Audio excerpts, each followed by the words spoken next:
મારું નામ નિકિતા માસી છે। જય માતાજી, જય શ્રી કૃષ્ણ, જય ભીમ, અસ્સલામ વાલેકુમ, નમસ્કાર ગુજરાત। મારી રજૂઆત એટલી જ છે કે હું હર્ષ સંઘવી સાહેબ, નરેન્દ્રભાઈ મોદી, અમિત શાહ સાહેબ, ભૂપેન્દ્રભાઈ પટેલ અને મારા રાજકોટના સીપી સાહેબ ને બધાને એટલી જ જાણ કરવા માંગુ છું કે આજે હું સત્યના માર્ગ ઉપર ચાલુ છું એટલે એકલી છું અને એ લોકો ખોટા માર્ગ ઉપર ચાલે છે એટલે એ લોકોનું ઝુંડ છે। પહેલું તો મારું કહેવું ઈ જ છે કે રાજકોટમાં રોડ રસ્તાઓ ઉપર જેટલા કિન્નરો માંગે છે ને એનું મેડિકલ રિપોર્ટ કરવામાં આવે કે બાયડી છોકરાઓ વાળા છે। હું તમારી સાથે ચાલીને ભેગી જ આવીશ કે બાયડી છોકરાઓ કેટલાને છે ને કેટલા ડુપ્લિકેટો છે। અને બીજો આક્ષેપ એને મારી ઉપર એવો કર્યો છે કે નિકિતા માસી 25-25, 30-30 હજાર માંગે છે। તમે એકલતામાં ક્યાંય માંગ્યું નતું, જયારે અમે સાથે હતા ત્યારે માંગતા હતા ત્યારે એ પૈસા લેતી જ હતી। અને અમે મારું કેવું એટલું કે અમે એને માંગીને દેતા હતા તો મેં એને એટલું કીધું કે ગુરુ તમે આ તમારો જે લવર રાખ્યો છે, કાલે એને જે દીકરો દર્શાવ્યો મિહિરને, એ કોઈ દીકરો નથી, એની ઇન્સ્ટા આઈડી ચેક કરીને જોઈ લેવાનું, એની સાસુમાના એની નણંદના બધા વિડીયો પ્રૂફ છે જ કે ગુરુ તમે અમે આટલું માંગીને દઈ છી તો તમે સોનાનો દાણોય ના પહેરાવો। તો કે મારો મિહિર પહેલા પછી તું। બસ આ વસ્તુથી મને નારાજગી થઈ એટલે મેં એને કીધું કે તમે તમારી રીતે। રાજકોટની પબ્લિક પાસેથી પૈસા માંગીને ઈ મઠમાં આપતી નથી, મઠમાં રહેતી નથી। એ અલગ જગ્યાએ બંગલા બનાવીને રહે છે, એના લવરને 1-1 કિલો સોનું પહેરાવે છે, ફોર્ચ્યુનર, થાર એવી ગાડીઓ લઈ અને શોખ મોજ કરે છે। રાજકોટની જનતાને નમ્ર અપીલ છે કે આવા લોકોને પૈસા આપવાનું બંધ કરો।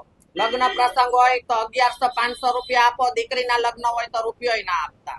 અને એને બીજા આક્ષેપ એવા કર્યા છે કે નિકિતા માસીના ત્રાસથી મારા 10 કિન્નરોએ ફિનાઇલ પીધું, પણ એવું નથી। મારી પાસે પ્રૂફ છે કે મને 30 જણા દ્વારા રહેમીથી માર મારવામાં આવ્યો। હું બેભાન હાલતમાં હતી તો મારા સોનાની, મારા રૂપિયાની, મારા મોબાઈલની એને લૂંટ કરેલી છે। અને મને કાલે એ લોકોએ ઓબ્જેક્શન ઉઠાવ્યો તો આથી 5 દિવસ પહેલા મીરા અને મિહિર માફી માંગે છે, સમાધાનનું કે છે, એવા પણ વિડીયો છે મારી પાસે। એ હું હમણાં તમને આપીશ, તમે પ્રૂફ તરીકે જાહેર કરજો। અને બીજી વાત એવી છે કે એમ કે છે અનુસૂચિત જાતિથી એ વિરોધ કરે છે, તો હું સત્ય સનાતન ધર્મને માનવા વાળું વ્યક્તિ છું। જ્યારે મેં દવા પીધી આના ત્રાસથી ત્યારે મારી સાથે બધા જ કાસ્ટના ઉભા હતા। જો એ મારી ઉપર એવા આક્ષેપ લગાવે છે તો હું એના જેવા પ્રૂફ દઉં છું એક એવો મને ઓડિયો દે કે મેં અનુસૂચિત જાતિ વિશે કાંઈ બોલી હોય। ખોટી રીતના આ અનુસૂચિત જાતિને ઉશ્કેરવા માંગે છે, પણ આ કાસ્ટના લોકોને પણ હું એટલું જ કહું છું કે જો મારો વિડીયો કે ઓડિયો એ આટલો પ્રૂફનો વાયરલ કરે તો મારી ઉપર તમે જે સજા દેશો એ મને મંજૂર છે। બાકી એને આ કાસ્ટ વિશે આવું ઉશ્કેરવાના ધંધા કર્યા છે એની સજા એને જરૂર મળવી જોઈએ।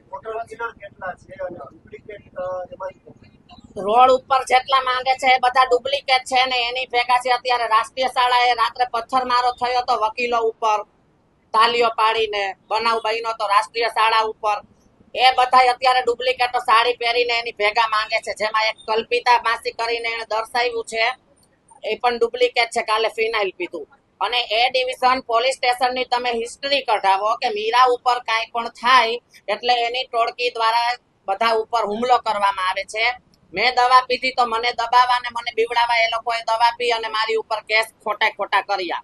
એ ડિવિઝન પોલીસ સ્ટેશનની હિસ્ટ્રી ખોલો। એ ડિવિઝન પોલીસ સ્ટેશનની બહાર રોડ બંધ કરીને ફિનાઇલ પીને પોલીસ ઉપર એને આક્ષેપો લગાવેલા છે। થોડાક દિવસ પહેલા સાંગળવા ચોક ખાતે નિર્દોષ ટ્રાફિક પોલીસ વાળાને બેરહેમીથી મારે મિહિર, મીરા અને એના ટોળકી દ્વારા મારવામાં આવ્યો છે। એ મારી ટોળકીનું હું એક શક્તિ ગરબી મંડળ ચલાવું છું, સારા ધાર્મિક કામ કરું છું, તો એને મારા દીકરાઓના નામ લીધા કે છગનભાઈ, રાહુલભાઈ, આ બધા કે આની ટોળકી છે ને જેને તેને મારે છે। પણ એક એવું મારું પ્રૂફ બતાવો કે હું કોને મારું છું। તારી ટોળકીએ તો પોલીસ ઉપર પણ બેરહેમથી કર્યું છે। પોલીસ આપણો સેવા કરે છે, આપણી રક્ષા કરે છે, આપણે એને સાથ ના આપીએ તો કાંઈ નહીં, પણ આપણે એની સાથે ઊભું રહેવું પડે। એ પણ એમના બાયડી છોકરા વાળા હોય છે, એ પણ એમની હિંમત રાખી અને સમાજની લાપરવાહી કરે છે તો પોલીસનો આપણે સાથ સપોર્ટ આપવો જોઈએ। પોલીસ ઉપર આપણે હુમલો ના કરાય। અત્યારે હું એક જ છું અને એની ભેગા છે બધા એનાથી દબાય છે અને હું સાચી છું એટલે મને બીક નથી। મને ભગવાન અને અલ્લાહ ઉપર વિશ્વાસ છે કે હું સાચી છું અને મારી પાસે 1000 શબ્દ નીકળશે તો 1000 શબ્દના પ્રૂફ નીકળશે। મારી માંગણી એટલી છે કે હું રાજકોટમાં જ મારી જન્મભૂમિ છે, હું એટલો જ ન્યાય અપાવું છું કે મને પણ સજા થવી જોઈએ। મારો વાંક હોય તો એને કડકમાં કડક સજા અપાવો, મને ન્યાય અપાવો। અને હું પહેલા તો દેશદ્રોહીનો ગુનો નોંધીશ. મને કે તમે મારા ચેલાઓ મારા વિરોધ થાવ છો ને, હું બીજા કિન્નરોને રાજકોટ વેચી દઈશ, જેથી તમે રાજકોટ માંગી ના શકો. તો રાજકોટના કોઈ કિન્નરો એવા માલિક નથી હોતા કે રાજકોટ બીજા કિન્નરોને વેચી શકે. વિવાદ આખો ચાલુ ત્યાંથી થયો કે રોજના ₹1,00,000 માંગ્યા હોય તો 50,000 મીરાને આપવાના, 50,000 માંથી 30 જણાનો ભાગ અને બે ભાગ બીજા મીરાના 32 ભાગ.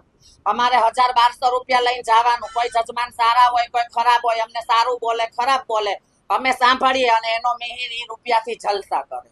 તો હું રાજકોટની જનતાને કહું છું કે તમે તમારા દીકરાને પૈસા નથી વપરાવતા અને કિન્નરોને આપો છો, તો કિન્નરો આવા ખરાબ જલસા કરે છે. તમે એની આઈડી ચેક કરો, ઇન્કમ ટેક્સની રેડ પડાવો, ઊંડાણપૂર્વકથી બધી તપાસ કરો. 2 નંબરનો રૂપિયો, 2 નંબરનું સોનું બધું જ એના ઘરમાંથી નીકળશે. પણ આ રાજકોટની જનતાને લૂંટીને, હું એવું નથી કહેતી કે 2 નંબરનો ધંધો કરે છે, નહીં.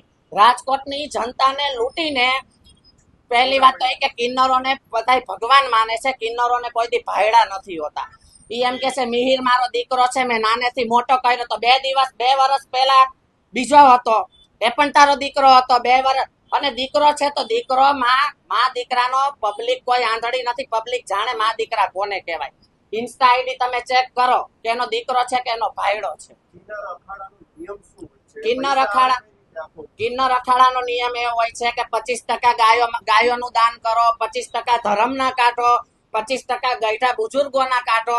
પણ આ તો 50% એના લવરના કાઢે, 25% કિન્નરોના કાઢે, 25% એના શોખ મોજ કરે. તમે ખાલી એની આઈડી ચેક કરો એટલે ખબર પડી જશે કે રાજકોટની જનતા પાસે કિલો સોનું નહીં હોય, પણ આની પાસે સોનું નીકળે છે. મિહિરની ને એની મુલાકાત 2 વર્ષથી થઈ છે. એને દર 2 વર્ષે 1.5 વર્ષે ભાઈડો બદલી જ જાય છે. હા, બોયફ્રેન્ડ બનાવે. અને મારી અત્યારે જીવને એટલું જોખમ છે કે ક્યારે મારી ઉપર હુમલો થઈ શકે ને એનું મને કોઈ નક્કી નથી. અને જો મને આટલો જ ત્રાસ આપશે અને આટલી જ મને હેરાન કરશે તો હું કોઈ પણ રીતે મારું જીવન ટૂંકાવી દઈશ.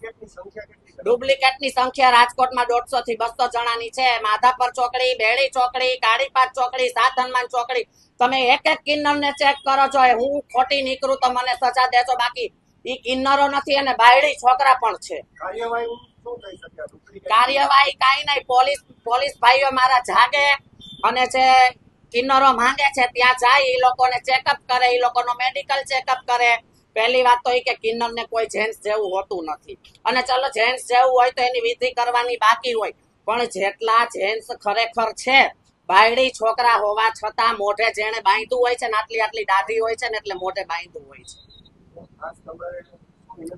મારી વિનંતી એટલી છે કે બસ પૈસા આપવાનું ખોટી રીતે બંધ કરો અને મને ન્યાય આપો. મારા પણ બાપનું ગામ છે. મને નાનો એવો કટકો આપો કે હું મારું જીવન ગુજારી શકું.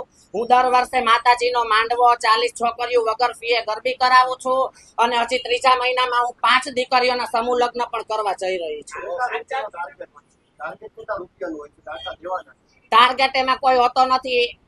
આપણે જાણે કે ₹1,00,000 માંગ્યો હોય તો 50,000 એને આપી જ દેવાના. હા, સાચા કિન્નરોની ઓળખ કાંઈ આ જમાનામાં એવું કાંઈ રહ્યું જ નથી કે ઓળખ કિન્નરો બતાવી શકે. પબ્લિક પહેલાના સમયમાં તો એવું હતું કે લાઈટ ના હોય ને કિન્નર એમ કે પંખો ચાલુ થાય તો એ થઈ જાય. અત્યારે ભાઈડાઓ કરવાના શોખ છે એટલે સત બધું વયું ગયું છે. અને મારી પાસે બધા પ્રૂફ છે કે 5 દિવસ પહેલા મિહિર અને મીરા બંને સમાધાન માટે કોલ કર્યો. મેં વિડિયા ઉતારેલા છે, પ્રૂફ છે. માફી માંગે છે કે તને લખાણ કરી દઉં, મોઢામાં ચંપલ લઈને માફી માંગુ, મારે તારી જરૂર છે. અને મેં જો એ વસ્તુની સમાધાન કરવાની ના પાડી ને એટલે એની મારી માથે આવા ખોટા આક્ષેપો કર્યા છે. બરોબર, એ પ્રૂફ પણ હું અત્યારે જાહેર કરીશ જ.